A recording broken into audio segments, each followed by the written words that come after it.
The City of Tacoma's Historic Preservation Office, in association with Pretty Gritty Tours, presents Tacoma Noir.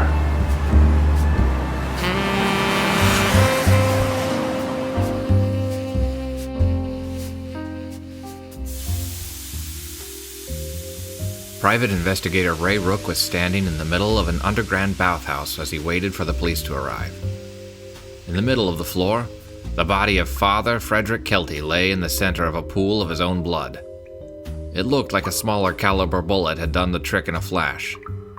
On the wall, there were 3 large holes drilled into the white tile where Pinkerton detective Larry Hendelson had fired his .38. At Ray's feet was a single spent brass casing. It looked like a 7.63 millimeter. Mauser, probably. This was a specialty gun, not the same one that killed Sam Glenn. Ray Rook looked around the bathhouse. The priest's clothes were nowhere to be seen. He walked back towards the main entrance and found a narrow changing room studded with cubbies. He walked the aisles until he found the black suit that he knew belonged to Father Kelty. He began searching through the pockets. He found a package of Nirma cigarettes, a small bottle of whiskey, $100 in freshly pressed bills that had the Brotherhood Cooperative National Bank markings on them. These were minted in Spokane, and by the looks of them, recently. Ray also found a brown paper package bound tightly with string. He undid the knot and folded back the brown paper. Inside were 4 photographs. Each one featured Father Frederick Kelty as the main feature. The theme of each one, however, varied wildly. In one, he was wearing nothing but a blindfold, bound to a chair, and being whipped by a woman wearing equally little. That was the tame one. Each photograph appeared to have been taken secretly, probably from a hidden vantage in the wall. One of the rooms Ray recognized instantly. It was currently being used as the private dressing room of Mitzi Draper. There was a handwritten note inside the package, too. It had 2 lines. The top said, December 4th, 8 p.m., 1019 Pacific Avenue. That was just 3 days from now. The second said, December 6th, 10 p.m., 3411 North 30th. Bring the papers and you'll get the rest. Ray knew that address as well. It was the home of Robert Walker, of Walker Cut Stone Company. It had been in the papers so often, now that it was recently built by one of the wealthiest men in the city. Ray Rook pocketed the photos and the note and returned to the bathhouse. As he did, the square jawline and mastiff features of Chief Detective Charles Byrne emerged from the steam and approached Ray. What the hell do we have here, Ray? Jesus, what the hell kind of mess are you making?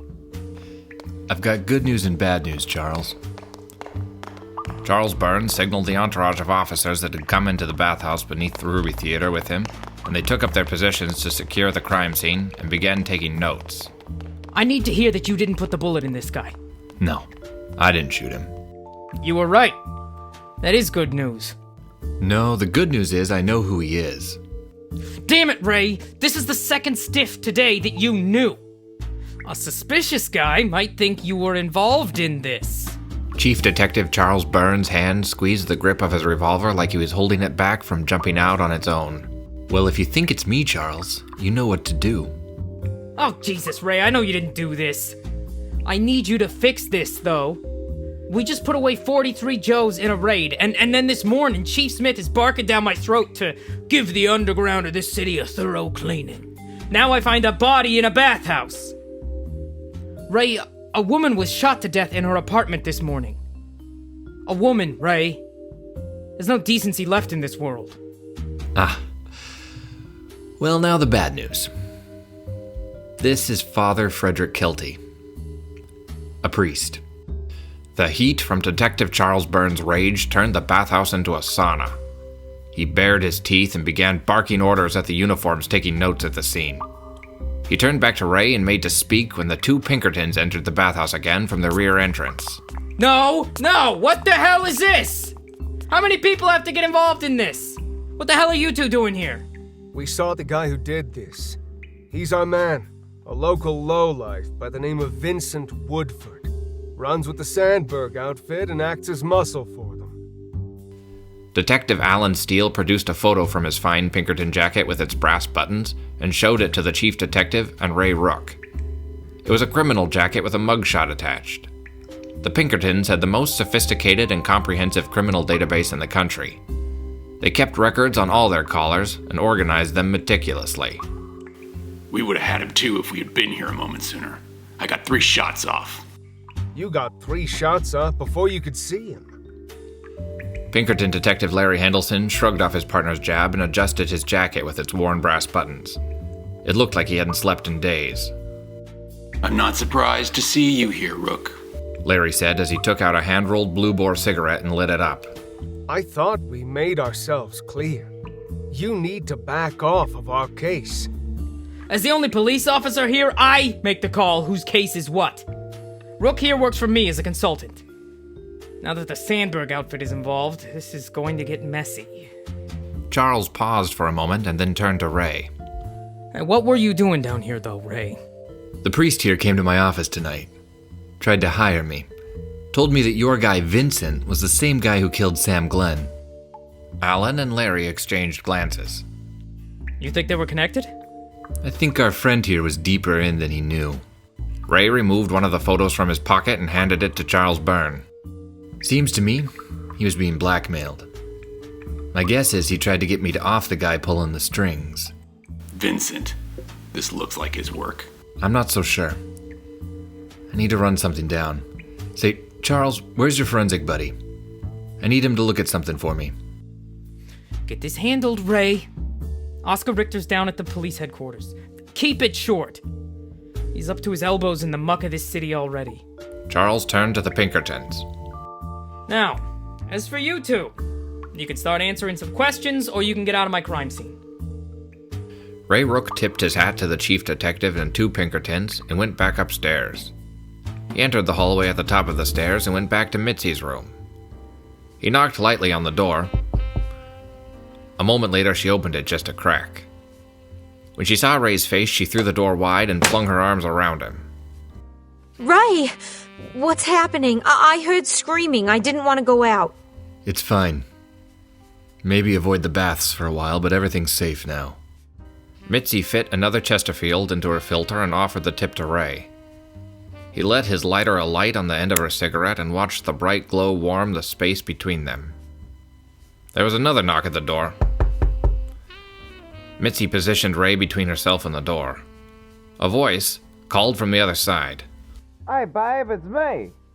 Open up and let me look at you. Did you get the roses? Ray looked to her for confirmation. Mitzi rolled her eyes and nodded. Ray opened the door. Standing out in the hall was Joseph Walter, looking as dangerous and wet as a newborn pup. He was dabbing sweat away from his brow and deeply crooked nose with a handkerchief. As he looked up at Ray, the unmistakable scent of lilacs wafted up off of him. Without a doubt, it was Mitzi's perfume. Hey, adult, who the hell's this? Joseph, I thought I told you to stop coming around here. Joseph Walter tried to push past Ray Rook, but found himself suddenly pressed backwards by the private investigator's hand. Not so fast, kid. Hey, pal, maybe you should learn to not touch what isn't yours. I don't want to write your obituary tonight. Joseph Walter, despite looking like a green schoolboy, was surprisingly fast.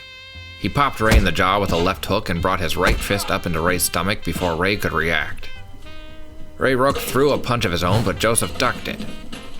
Ray found his bearings and grabbed the younger man by his collar. Joseph Walter fought hard, and Ray wished he had misjudged the man earlier. Joseph went to wrestle free of Ray's grasp when they both heard the click. Ray looked at Joseph's face, and he was frozen in fear. Looking back over his shoulder, he saw Mitzi, one hand holding her cigarette, the other had just cocked and aimed her derringer. The small barrel was leveled calmly at Joseph Walter's head. I'd love to improve your features tonight, baby, but maybe you should skip along home now, before I have to add another hole to that flat waste of a nose. Mitzi took a drag of her cigarette and waited for a response. Ray slowly released Joseph Walter, and the young reporter raised his hands and backed up down the hall. I'll be seeing you real soon. Once Joseph was a fair way down the hall, he turned and ran. Ray Rook turned to Mitzi.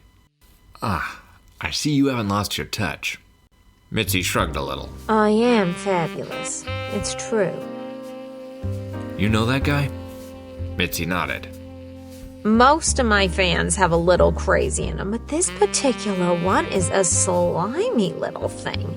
He's been trying to blackmail me into being his side piece. He has a whole collection of photos of me in rather revealing positions from me getting ready before the show. All the rooms in this place have little peepholes for the high-paying customers. He uses them to get his dirty little smut photos. But it didn't work on you? Mitzi laughed. Her voice was like pure sunlight. It brightened the whole room. Some of them were quite flattering. I told him to go ahead and run them in the paper. I could use the publicity. Ray Rook moved over to the corner of the room.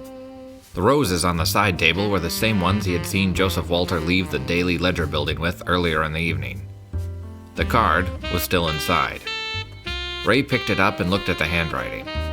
He removed the package of photos from his coat and took out the note card. Holding them side by side, he was certain. The handwriting was the same.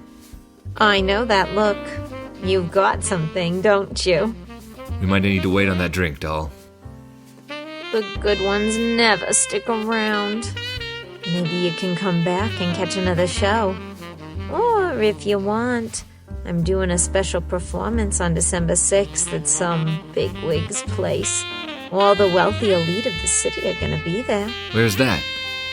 He's a big stone guy, made all of his money off of rocks, I think.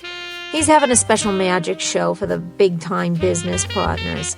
Some magician is gonna escape from a safe. I've got the address right here.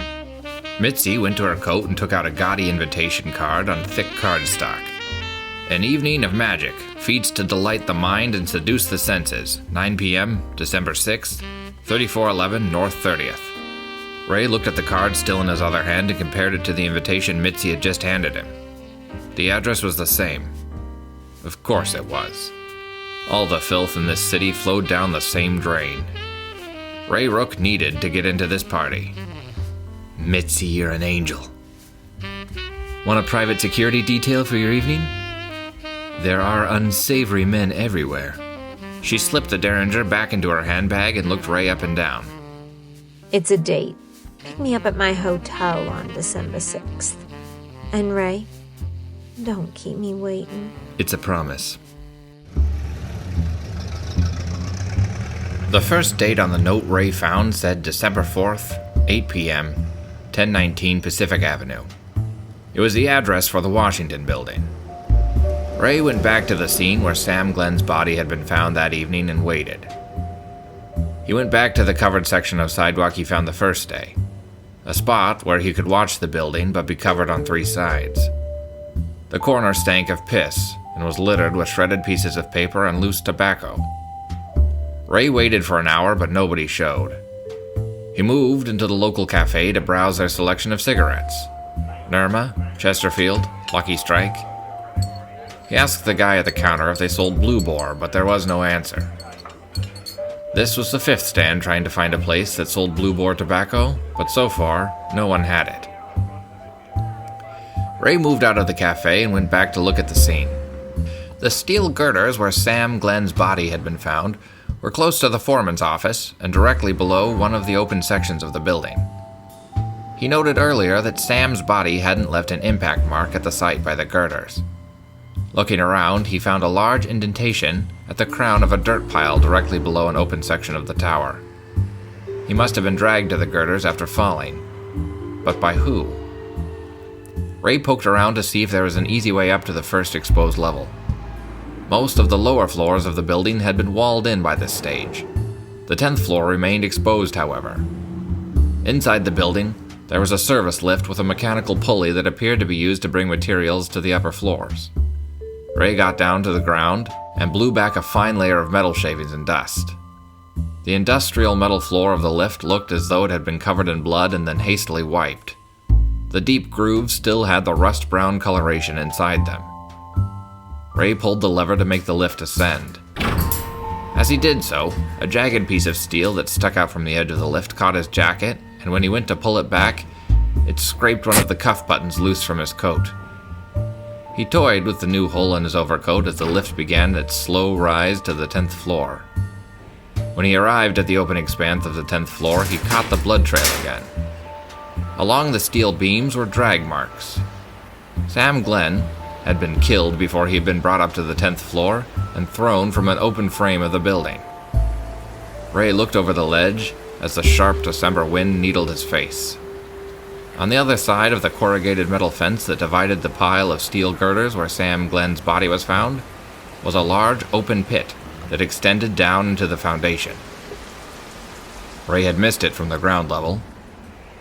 Whoever had brought Sam Glenn up here had probably hoped his body would have fallen into the foundation pit and been lost, or so badly damaged they might have missed the bullet hole. It was dumb luck that he had landed in the relatively soft pile of dirt removed from the foundation pit. Ray took the lift back down to the ground floor and walked to the foreman's office. It was late. No one was around. Ray tried the door, but it was locked.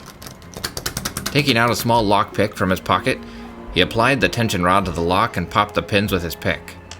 The handle turned smoothly and Ray entered the makeshift office. Using his lighter as a torch, he looked around.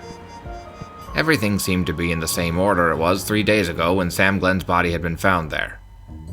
Ray moved over to the desk that had the nameplate for Sam on it. He sat in the chair and rifled through the papers. Paper clips, drafting tools, a rubber stamp, ink pots for a fountain pen, and several packs of Wrigley's gum were all the drawers contained. Ray moved to a lock drawer on the side of the desk. Taking his kit out again, he picked the lock.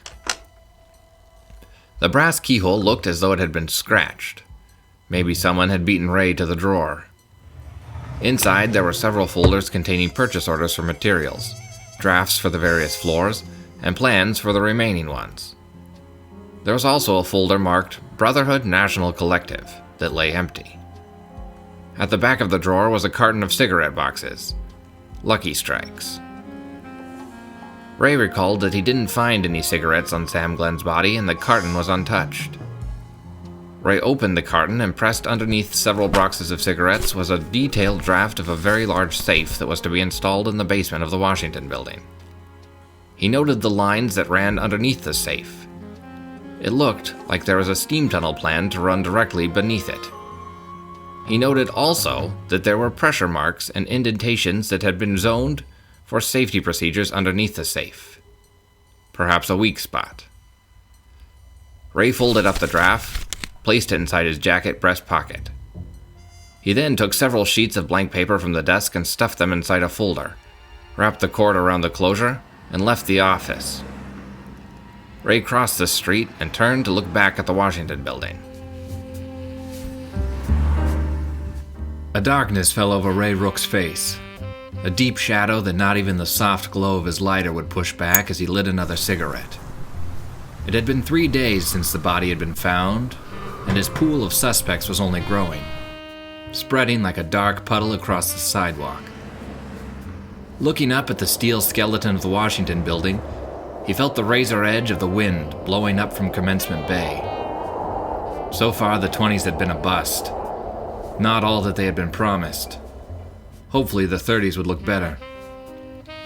December in Tacoma was the most miserable of times, and he felt right at home here. The muted grays of the city washed over everything, pulling a thick veil over the comings and goings. They did, however, pull the brighter moments into sharp contrast. The gold lighter as it flicked open, the amber glow of the whiskey in his flask, the soft brilliance of Mitzi's hair in the spotlight. Each of these shot up like a flare into the night sky, calling him closer, beckoning him to follow any of the paths off this dark alley and back into the light. He didn't hear the man approach him. He only snapped back from his warm daydream into the cold gray of Tacoma when he heard the pistol cock back, and he knew he had to act fast. He turned and saw the thin features and receding hairline of Vincent Woodford. His deep-set brown eyes and thick brows gave him the look of a viper. Ray recognized him from the photo the Pinkertons had. In his hand, he had a slim C96 pointed at Ray. The semi-automatic Mauser pistol had a vicious reputation. Incidentally, it was the same caliber that had been found in Father Kelty's body. Hand over the service order and the plans, or I'm gonna paint this street with you, Ace. This whole city has gone to hell. Nobody introduces themselves anymore. I'm guessing you're Vincent. Wanna get cute, sunshine? I'll make sure you keep the smile when you drop. Alright, you got me. You can have this damn thing. There's been nothing but trouble. The plans are yours. The service order is with my partner. I think you may know him. He took a shot at you recently. That doesn't narrow it down much for me. Ray tossed the folder with the blank sheets over to Vincent, who caught them in the hand free of the pistol. He's a Pinkerton. Vincent's eyes narrowed and his snake-like features darkened. You got 2 days to get that service order from your new partner, or I'm gonna make sure your girlfriend takes a dive like her husband did. Vincent Woodford jutted his jaw over towards the Washington building and made a whistling sound like a plane going down. With that, he backed up slowly and disappeared down the alley, carrying the dummy folder. Ray Rook knew what he had to do.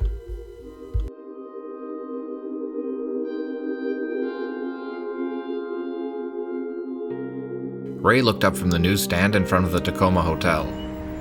It was all bad news. Armed robbery, bandits, gangs. The night before, safecrackers failed to blow open the massive safe at the By Thompson Motor Sales building at South G Street. The thieves abandoned their efforts when the explosives they used broke the windows in front of the safe and threw the office into disarray. He examined the fine tux he was in, and it made him miss being held at gunpoint. Mitzi came bounding out into the street from the hotel, and he hailed a cab for them. Caught up in her glow for a moment, he caught his breath. She was extraordinary. In a flash, they were off to the party.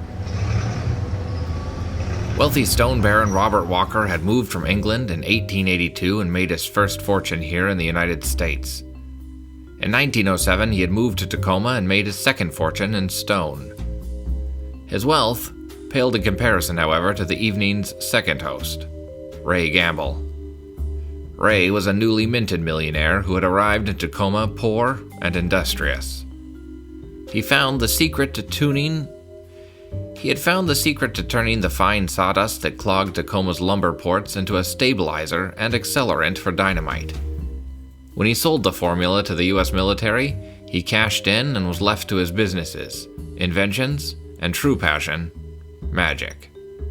Tonight was all about him and the safe. When Mitzi and Ray arrived at the Walker home, they were escorted inside the palatial building. From the exterior, it looked like a modest stone barn house, but the interior expanded into a wild and turning labyrinth of rich wood and secret passages. The basement and rumpus room held a private stage for entertaining the wealthy elite of Tacoma. Mitzi and Ray were greeted by Robert Walker himself.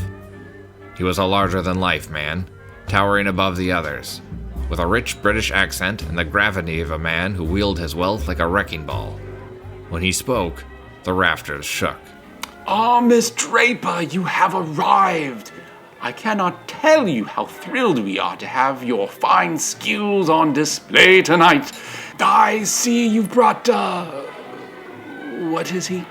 Mr. Rook here is my personal vanguard, the champion of my virtue and personal protector. His job is to ensure my safety. Ah, I can assure you, my darling, that no man will dare touch you tonight. You are my honored guest. Though, of course, my wife is not all that happy I've invited you. Oh, come, my dear. Let me show you to your dressing room. Robert Walker escorted Mitzi down the hall and into a wide room near the stage at the basement. Mitzi thanked Robert and started to enter the room. Before she did, she turned to Ray and whispered, All right, Mac. Make yourself comfortable. I am going to get changed. Try not to cause too much trouble. Not until I get paid, at least. She threw him a wink and blew a kiss. Ray Rook was left alone in the Holmes Theater, near a man who was examining the stage. The man waved to Ray Rook and smiled. Hello, sir. Are you ready for the magic this evening? I don't know that I'm a fan of magic. Then allow me to convert you.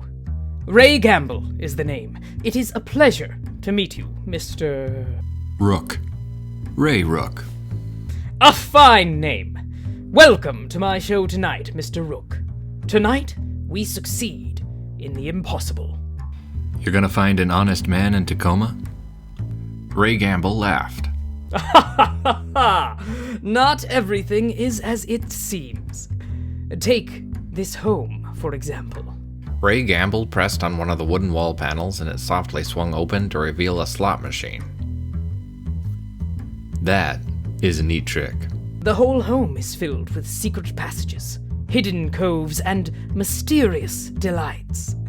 I think I'll buy it someday. Maybe fill it with my elephant collection. Elephants? Oh, absolutely. I am an avid collector of elephants. I am nuts about all things pachyderm. Is that what you're doing tonight? Moving an elephant into this home? Ray Gamble laughed again. No, but not any less amazing. I will escape from absolute confinement and release myself from the most secure safe in the world. I'm looking forward to that, Mr. Gamble. I imagine the whole city would like to learn the secret to escaping the tight spots in this life. The secret is to apply pressure to the weak spots that no one looks for. Ray Gamble smiled at the private investigator and put his finger on his own nose. I hope you enjoy the show tonight, sir. It will be one for the books. Ray Rook was left alone. Now, with his chance to look around, he walked up the stairs and found himself in a room full of the wealthiest men in Tacoma. Across the lavish dining hall, he caught a familiar sight. There, standing in a deep burgundy silk dress that looked like she had been poured into it, was Sally Glenn. She was standing with the architect from the first day at the Washington Building, Doyle Farrington. The two of them were deep in conversation. Ray went to make his way across the room towards the pair when Robert Walker's loud voice dominated the room. Ladies and gentlemen, tonight we have prepared for you a spectacle of the ages. We have the lovely Miss Draper to enthrall and ensnare your mind. A local man known only by the moniker Zinzani, who will challenge your belief in your own senses. And of course, the main event, Mr. Ray Gamble will prove the most powerful men in the city to be humble indeed. A thunder of applause erupted from the assembled group of moneyed individuals, speckled with no small measure of polite laughter. As they clapped, the room sparkled like the starlit sky with all the diamonds catching the light. A well-built man, framed by an immaculately manicured beard and round spectacles, stood up next to Robert Walker. Hello. My name is Warren Stoneford. I am the president of the National Brotherhood Collective Bank, and we have agreed to this demonstration. I firmly believe that you have suffered enough from frauds like Ole Larson.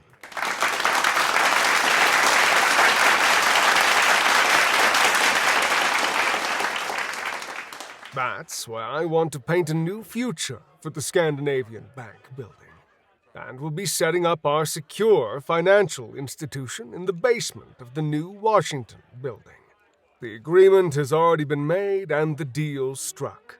As a gesture of our belief that this city is the future of our brand, we have wagered a bet with Mr. Ray Gamble.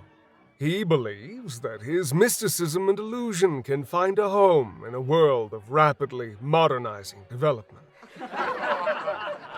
I believe that security and diligence are our future. To prove it, I have commissioned a safe to be brought here to this home of our gracious host. The safe will be put to the test by Mr. Gamble, and I am certain it will stand victorious.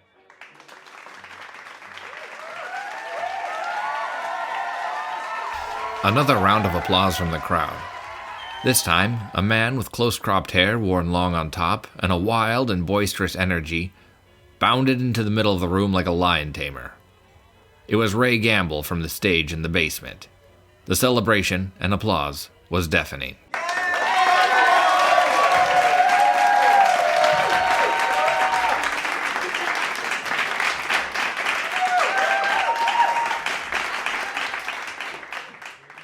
Hello, Tacoma!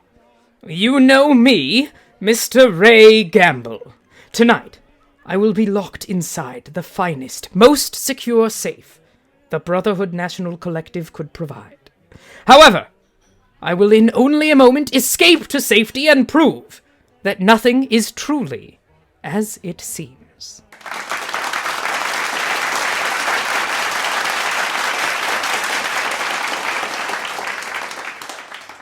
Ray Rook was worried the fine mortar of the stone house would shake loose with the enthusiastic applause given to Mr. Gamble. As the room's attention was on the millionaire magician, Ray slid along the back wall and towards the room that Sally and Doyle had dipped into. Ray Gamble continued his speech a moment longer before Robert Walker encouraged his guests into the basement and to the stage. Mitzi was about to begin. Ray Rook moved towards what he could now see was a study and looked through the crack in the door. Inside, he caught a glimpse of Doyle Farrington with his lips pressed against Sally Glenn's. Sally slapped him sharply across the face. Are you mad? Here? Sally, I need to see you. And what if anybody sees us? They are all done watching the show. I can't be away from you anymore. The world is already suspicious. Why did you move him? I found him that morning, and I knew everyone would blame me if they found out about us. I didn't know what to do. The police arrived so quickly. Does he know? I don't know yet. He keeps pushing me away. He knows something. We need to find the papers or we'll end up dead too. It doesn't make sense. Quickly, we need to get down to this show or the people will become suspicious. You go first and I'll follow. Fine. But we need to meet again. I miss you, my darling. Patience. You need to have patience. Ray Rook ducked behind the corner and into the shadows. A moment later, Doyle Farrington exited the office and headed down to the basement where Mitzi's seductive music was drifting up the stairs. Cheers from the crowd could be heard rolling like waves down the hall. Ray reached into his tuxedo and produced the Colt. He nudged the door open and leveled the barrel at Sally Glenn. As he entered, Sally looked up from rifling through Robert Walker's desk drawers and saw Ray. Mr. Rook. Sally jumped for a moment and then seemed to master her composure. Letting her eyes trail slowly down his outline, she lingered on the gun. Hey, Adal. I think we need to talk. This isn't what you think. My life's in danger. My children's lives are in danger. Why don't you sit down? Ray Rook motioned with the end of his pistol towards a chair along the wall. The office was fully paneled with rich mahogany, and the walls were lined with leather-bound books. Sally moved like a cat, slowly sauntering across the room to the wall. She sat down and crossed her legs. What now, Mr. Rook? I seem to be your captive. She purred. Let's start with, what are you looking for? Sally smiled coyly at Ray. I'm looking for safety. I need someone to protect me from whoever killed my husband. I thought you were there for me. Ray pulled the hammer back on his pistol. Sally's expression changed ever so slightly, like the light when a cloud passes overhead. My late husband was involved with something. He was being pressured to provide a document and to change a part of his building. That's all I know. They wanted to meet with him the night he was killed and get the info, but he wouldn't do it. He refused to help them despite their threats. Change what part? I don't know. Honestly, I don't. After he was killed, someone started sending me these photographs. Photos of my children, Mr. Rook. My children playing on the way to school. They're threatening my life now unless I can finish what my husband wouldn't. They want information. Did they say what kind? I don't know. Honestly, I don't. After he was killed, someone started sending me these photographs. Photos of my children, Mr. Rook. Of my children playing on their way to school. They're threatening my life now unless I can finish what my husband wouldn't. They want information. Sally paused and cocked her head to the side. She slowly rose from her seat and walked across the room towards Ray Rook. You're not here to hurt me, Mr. Rook. You're a good man. I knew it from the moment I saw you. One of the few good ones in this cold world. Will you protect me? I need your help now more than ever. Ray Rook looked over at the desk and saw a folder labeled Brotherhood National, laying in an open drawer. Keeping his pistol on Sally, he crossed the room and picked up the folder. He flipped it open and saw photographs, blueprints, and schematics for what looked like a massive safe. A burst of applause rolled up from the basement. It sounded like Mitzi had finished. Ray heard Robert's voice toll like a bell up the stairs. In the explosion of noise, while Ray was looking down, Sally slipped from the room. Ray cursed under his breath.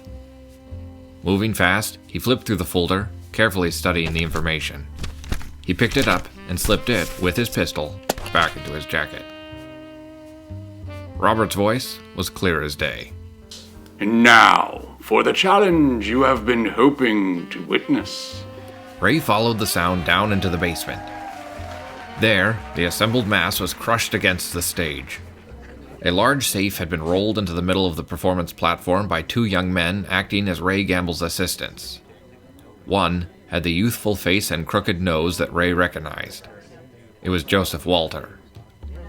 Ray Gamble nodded to his two assistants and took a hindered bow in front of the safe. He was tightly bound in a straitjacket, and two fine young women were escorting him into the safe. You are about to witness a true spectacle. An act that will defy your understanding of the world. They closed and sealed the door, and the room held its breath. Ray looked around and couldn't see Sally. She must have slipped out. Several moments passed as the light dimmed, and a drum rolled in the background. Then came a muffled pounding and cry for help. The front row began to shift nervously. More cries could barely be heard as Ray Gamble pounded on the inside of the safe. Warren Stoneford stood up. All right, that's enough. Get him out of there. No sooner than he had said it than several men rose quickly from their seats, only to be blown back down. A large crack and a billowing cloud of smoke shot forth from the safe. As the audience coughed and wheezed, they all slowly looked up to see Ray Gamble sitting on top of the safe.